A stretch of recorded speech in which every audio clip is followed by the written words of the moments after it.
Hi friends, welcome to Pushpa's life. இன்றைக்கி இந்த வீடியோவில் ஞாயிற்றுக்கிழமை என்னோடய டெய்லி ரொட்டீன் தாங்க உங்கள் கூட ஷேர் பண்ணியிருக்கிறேன்.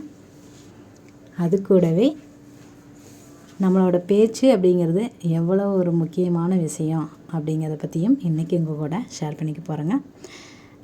கண்டிப்பாக இந்த பதிவு உங்களுக்கு ஒரு பாசிட்டிவ் வைப்ஸையும் ஒரு மகிழ்ச்சியையும் கொடுக்கும், பயனுள்ளதாகவும் இருக்கும். வீடியோக்குள்ளே போகிறதுக்கு முன்னாடி இந்த உலகத்தில் உள்ள ஒவ்வொரு உயிருக்குமே அந்தந்த உயிருக்கு என்ன நல்லது நடக்கணுமோ அது நடக்கணும் அப்படின்னு மனமாற இறைவன்கிட்ட வேண்டிக்கிறேங்க. சரி வாங்க இன்றைக்கி வீடியோக்குள்ளே போயிடலாம். ஞாயிற்றுக்கிழமை பார்த்தீங்க அப்படின்னா நல்லாவே ரெஸ்ட் எடுத்தாச்சுங்க.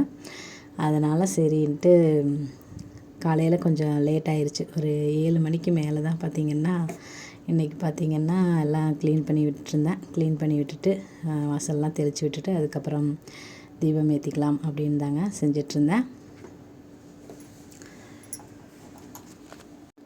நம்மளோட பேச்சு எந்த அளவுக்கு முக்கியம் அப்படிங்கிறத பற்றி தாங்க இன்றைக்கி நான் பேசலான்ட்டு. நான் நேற்று ஒரு புக் படிச்சுட்டு இருந்தேங்களா, அந்த புக்கில் நிறைய விஷயங்கள் இருந்தது.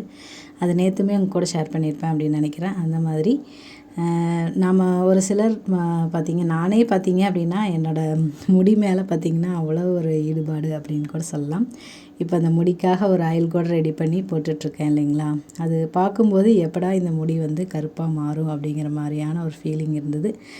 அந்த ஃபீலிங்கோடு நான் இருக்கும்போது பார்த்திங்க அப்படின்னா எனக்கு கரெக்டாக ஒரு விஷயம் பட்டுச்சுங்க. அந்த புக்கில் படிக்கும்போது புரிஞ்சுது. அதை தான் இன்றைக்கி நான் உங்கள் கூட ஷேர் பண்ணிக்கிறேன். இது எந்த வகையில் இருக்கும் அப்படின்னா, எந்த விதத்தில் உங்களை நீங்கள் ஒரு முடி வளர்ச்சியாக இருக்கலாம், இல்லைனா முடி கொட்டுற பிரச்சனையாக இருக்கலாம், இல்லைனா நம்மளோட கருப்பாக இருக்கிறோன்னு ஃபீல் பண்ணலாம், இல்லைனா நம்மளோட இந்த மாதிரி ஒரு அழகாக இல்லையே அப்படிங்கிற மாதிரியான ஒரு ஃபீலிங்கெலாம் நம்மளுக்கு வரும்போது கண்டிப்பாக நான் சொல்கிற இந்த விஷயங்கள் கண்டிப்பாக உங்களுக்கு யூஸ்ஃபுல்லாக இருக்கும் அப்படின்னு நான் நினைக்கிறேன்.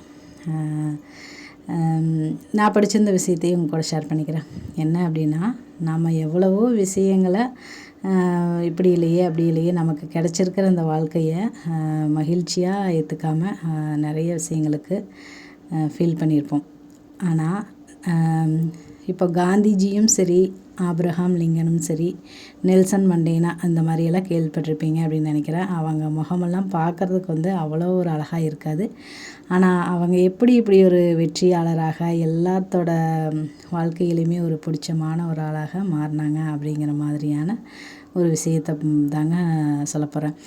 அவங்களோட பேச்சும் சரி, நடை உடை பாவனை எல்லாமே பார்த்தீங்க அப்படின்னா அந்தளவுக்கு அவங்களோட முகத்தை நாம் ஞாபகத்துக்கு வச்சுக்காமல் அவங்களோட செயல்கள்னால பார்த்திங்க அப்படின்னா அவங்களோட முகத்தை கூட நம்ம கவனிக்காமல் ஒரு அன்பாகவும் பாசமாகவும் அவங்களோட பேச்சில் எப்போவுமே ஒரு மென்மையாகவும் இந்த மாதிரியெல்லாம் இருக்கிறதுனால தான். அப்புறம் அவங்களோட செயல்களுமே பார்த்திங்க, காந்திஜி எடுத்துட்டாங்க அப்படின்னா அகிம்சையில் போராடி சுதந்திரம் வாங்கி தந்தாங்க அப்படிங்கிற மாதிரியான ஒரு உணர்வு நம்மளுக்கு வரும். நெல்சன் மண்டேலா அப்படின்னு பார்த்திங்கன்னா அவர் ரொம்ப கீழ் ஜாதியான எப்படி சொல்கிறது, ஒரு கீழ் மட்டத்திலிருந்து மேலே நிறைய உயிர்களுக்காக நிறைய விஷயங்கள், எல்லாருமே உயிர் அப்படிங்கிறது எல்லாருமே ஒன்று தான் அப்படிங்கிற மாதிரியான விஷயங்களை கொண்டு வந்தாங்க. ஆப்ரஹாம் லிங்கன் அப்படின்னு பார்த்திங்கன்னா அவருமே அப்படி தான் நிறைய தோல்விகளை சந்திச்சு ஒரு செருப்பு தைக்கக்கூடிய ஒரு தொழிலாளருக்கு மகனாக பிறந்தாலும் இந்த ஜனாதிபதியாக நாட்டுக்கே ஜனாதிபதியாகி நிறைய நன்மைகள் செய்யறதுக்காக நிறைய ஒரு போராடி மேலே வந்தது. இந்த மாதிரியான அவங்களோட லட்சியம் பார்த்திங்கன்னா அவ்வளோ ஒரு பெருசாக இருக்கும்.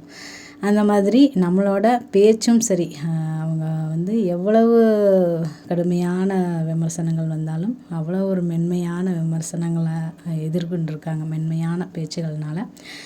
அந்த மாதிரி நம்ம நிறைய விஷயங்கள் இருக்குது. இப்போ நம்ம அம்மா அப்பா கூடயே நம்மளுக்கு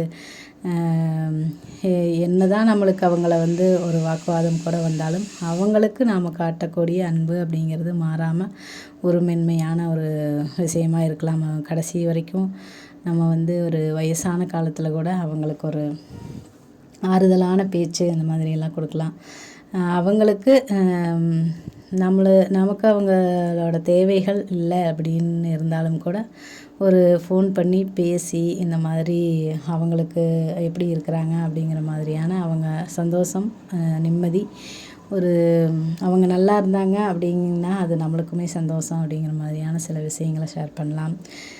குழந்தைகள் அப்படின்னா அவங்க கூட மென்மையாக பேசலாம். நம்ம கூட பழகிறவங்க கூடயுமே கூட நம்ம ஒரு மென்மையான ஒரு அன்பான வார்த்தைகளாக பேசும்போது திருவள்ளுவர் கூட சொல்லியிருப்பார், கனி இருப்ப காய் கவர்ந்தற்று அப்படிங்கிற மாதிரி இனிமையான சொற்களை நம்ம உபயோகப்படுத்துறதுக்கு எவ்வளவோ நம்மளோட தமிழ் வார்த்தைகளில் அவ்வளோ இருக்குது.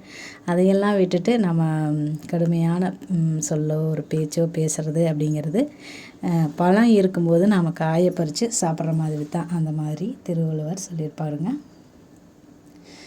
அந்த மாதிரி நம்மளோட வார்த்தைகள்லேயும் சக்தி இருக்குது அப்படின்னு தான் சொல்லணும். நாம் எந்த அளவுக்கு ஒரு அன்போடையும் பாசத்தோடையும் சரி, நம்மளோட நாம் நடந்துக்கிற விதமாக இருக்கலாம், நம்மளோட ஒரு நற்பண்புகளாக இருக்கலாம், எல்லாமே பார்த்திங்க அப்படின்னா நம்மக்கிட்ட இருக்கிற ஒரு பொருளுக்கோ இல்லை ஒரு கார் வசதி, பங்களா, பணம் இது மாதிரிக்கு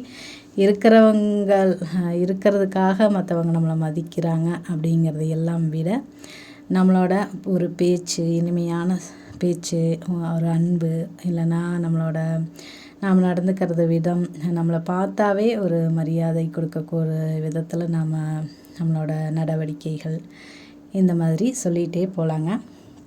அந்த மாதிரி நற்பண்புகளோடு நம்மளை வச்சுக்கிறது அப்படிங்கிறது ஒரு பேச்சிலையும் சரி, நம்மளோட இனிமையான வார்த்தைகளும் சரி, ஒரு அன்பான வார்த்தைகளையும் கொடுக்கறது அப்படிங்கிறதும் நம்மளை ஒரு மதிப்புக்குரிய ஒரு அழகாக மாற்றும் அப்படின்னே சொல்லலாம். நம்மளோட முகம் எப்படி இருந்தாலும் சரி, கைகால் எப்படி இருந்தாலும் சரி, முடி வளர்ந்திருந்தாலும் சரி, வளரலன்னு நம்ம ஃபீல் பண்ணாலும் சரி, அந்த மாதிரி நம்ம எந்த ஒரு விஷயத்துக்குமே ஃபீல் பண்ணணும் அப்படிங்கிற அவசியம் இல்லை. நம்மளோட நடவடிக்கைகளும் பேச்சு இதில் இனிமையை கொண்டு வந்தோம் அப்படின்னா ட்ரை பண்ணி பாருங்கள். நானுமே இனி அதை தான் ட்ரை பண்ணி பார்க்க போகிறேன். நம்மளை எவ்வளோ தான் இது பண்ணாலும் நாம் நம்மளோட இதிலேருந்து மாறக்கூடாது அப்படின்னு தான் நானுமே நினைக்கிறேன். காலையில் பூஜை வேலையில் முடிச்சுட்டு பார்த்திங்கன்னா எங்கள் அப்பா காலையிலேயே மீன் வாங்கிட்டு வந்துட்டாங்க. மத்தி மீன் குழம்பு, மத்தி மீன் பொரிச்சது, இதுதான் இன்றைக்கி நாங்கள் செஞ்சுருந்தோம். சமையல் வீட்டுக்காரோட சமையல் தான். அதுக்கப்புறம் பார்த்திங்கன்னா நைட்டு இது நிலவு பார்த்திங்கன்னா அவ்வளோ ஒரு அழகாக இருந்தது. நேற்று 3ஆம் பிறை அப்படின்னு நினைக்கிறேன். அவ்வளோ ஒரு அழகாக இருந்தது. அதையுமே சரி வீடியோவில் ஷேர் பண்ணிடலாம் அப்படின்னு தான். எங்கள் இதில் பார்த்திங்கன்னா 3ஆம் பிறை, முதல் பிறை, 2ஆம் பிறை, 3ஆம் பிறை பார்க்கறதெல்லாம் நல்லதுன்னு சொல்லுவாங்க. 4ஆம் பிறையை பார்த்தோம் அப்படின்னா நாய்ப்படாத பாடு வடணும் அப்படிங்கிற மாதிரியும் சொல்லுவாங்க. உங்கள் ஊரில் இந்த மாதிரியெல்லாம் ஏதாவது சொல்லுவாங்களா அப்படிங்கிறதையுமே ஷேர் பண்ணுங்கள். நேற்று அதிகமாக நான் எந்த ஒரு வீடியோவுமே எடுக்கலைங்க. அதனால் பார்த்திங்கன்னா என்னென்னு தெரியல, வீடியோ எடுக்கிறதுக்கே நான் எழுந்திரிக்கிறதுக்கும் லேட் ஆயிடுச்சு. அதனால் வீடியோ எடுக்கவே முடியல.